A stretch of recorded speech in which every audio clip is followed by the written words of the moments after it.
మొన్న కేంద్ర ప్రభుత్వం ప్రవేశపెట్టిన బడ్జెట్లో తెలంగాణకు తీవ్రమైన అన్యాయం జరిగింది.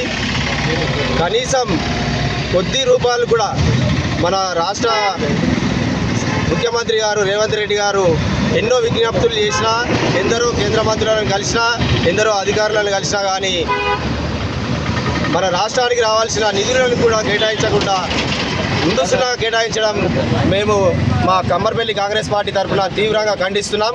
అలాగే మన రాష్ట్రం నుంచి 8 మంది బీజేపీ ఎంపీలు ఉన్నారు, 2 మినిస్టర్లు ఉన్నారు.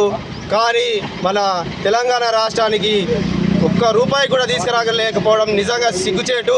వాళ్ళు పదవిలో ఉండడం కన్నా వాళ్ళ పదవులకు రాజీనామా చేయాలని చెప్పి కాంగ్రెస్ పార్టీ డిమాండ్ చేస్తున్నది.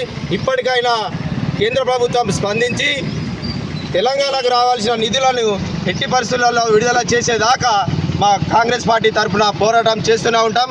కాబట్టి ఇప్పటికైనా కేంద్రం స్పందించాలని కోరుకుంటున్నాం. జై కాంగ్రెస్! జై కాంగ్రెస్! జై కాంగ్రెస్! జై కాంగ్రెస్!